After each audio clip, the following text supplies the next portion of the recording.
Sisters in the middle. Sisters in the middle. Yeah. Oh yes, we have a sister. Assalamu alaikum, sister. Assalamu alaikum. It's an honor to be talking to you right now, sir. My name is Sindhis, and I'm currently a student, and I study with lots of non-Muslims. And I'm faced many times with the question, if there's a God, why are there bad things in this world? I love that question. I love that question. Do you know why I love that question? Because I used to have the same question.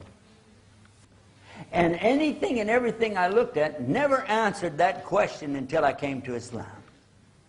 That for me is one of the clearest proofs. If you really want to use your brain and think about what's going on around you and think about religion and a belief pattern or system, really you need to look at Islam. You really need to look at it, because it's the only one that gives you the answer.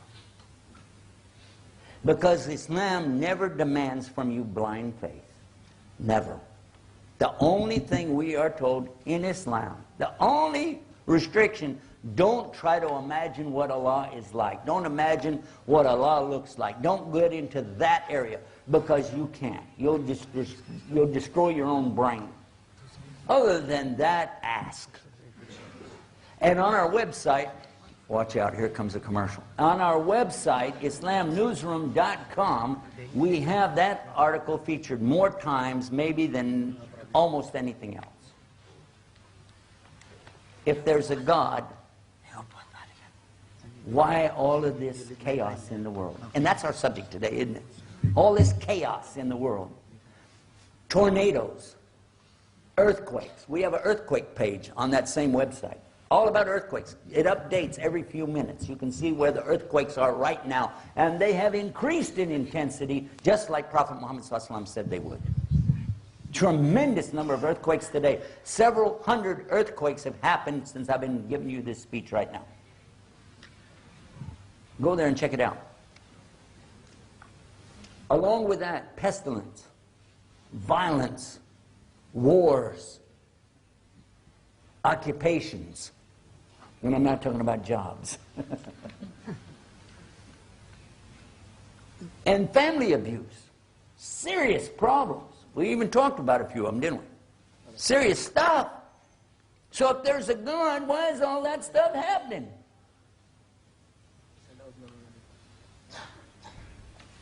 It means the person asking the question doesn't even have the basic understanding of what Islam taught. Islam never taught us that this was the Jannah. What? You thought you were in paradise? Is that what you thought? Look what Prophet Muhammad, peace be upon him, said. He summed it up with one of the simplest, most beautiful little teachings you could ever imagine. When it comes to why do bad things happen to good people, that's how I titled the lecture about this originally years ago. Prophet sallallahu alaihi wasallam, he said, "Ad-dunya sijnul mu'min wa jannatul kafir." This material existence that we're in, called hayat dunya, life of this world, is a prison to a true believer. But it's the only paradise to a disbeliever. He narrowed it down to two things: believers and disbelievers.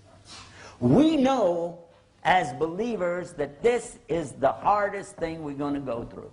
Because when this is over, that's it. It's done. It's done. You're not going to be put in any more tests. But you start seeing the results of the tests. You know how that goes. But for the disbeliever, this is their paradise. And that's why they want so desperately to build the big things here. The fancy cars, the beautiful homes, the best of clothes. You know what I'm saying? You know, strut your stuff, baby. Okay. This is what they're looking for. But our Prophet ﷺ, he told us, and this is another hadith, to clarify it even more.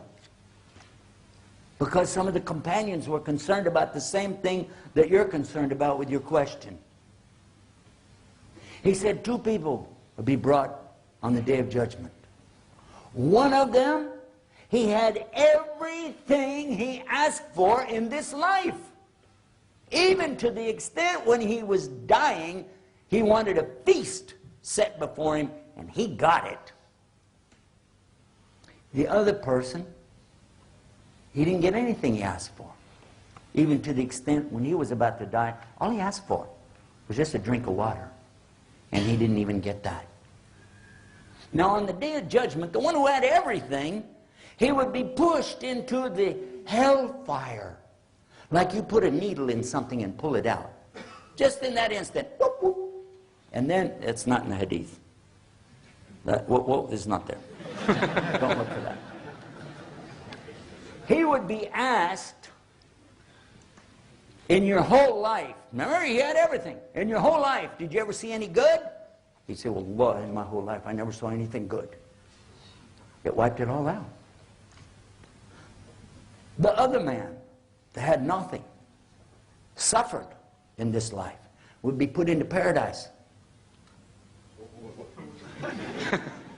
Like you put a pin in something and pull it out. And then he would be asked, in your whole life, did you ever see anything bad? He would say, well, why? In my whole life, I never saw anything bad. No hardships. So the companions, still not quite satisfied with that one. They said, yeah, but, okay, so why this guy who had everything has to go to hell, and why the other guy goes to paradise? Oh. And Prophet ﷺ made it real clear.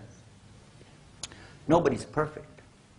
Well, yeah, no, I'm one of those not perfect guys. He said that nobody is perfectly good, and nobody's perfectly bad. The man who had everything in this life, actually he was a very bad person. Allah hated him. So we don't have that concept, by the way. God is love and he loves everything and everybody, no matter how bad they are. No, no, no, no. We know that God is the loving al-wadud and ready to love anything and everything that is good, but he's also capable of shadid al-iqab, dealing it out heavy duty, and you don't want to know about that. So this man who Allah hated, who had done so many monstrously bad things to people, yet he did some good deeds. So Allah paid him in this life for his good deeds. So he would not even smell the paradise. That he could be thrown directly right straight into hell. The other man, this gentleman, actually was very good. And Allah loved him. But he did some bad things. He made some mistakes. But because Allah doesn't want him to even smell the hellfire, not even for a nanosecond, so Allah let him have his punishment here in this dunya so that he could go straight into the paradise. Stop and think about it. Doesn't that make sense? Doesn't there really need to be a day of judgment?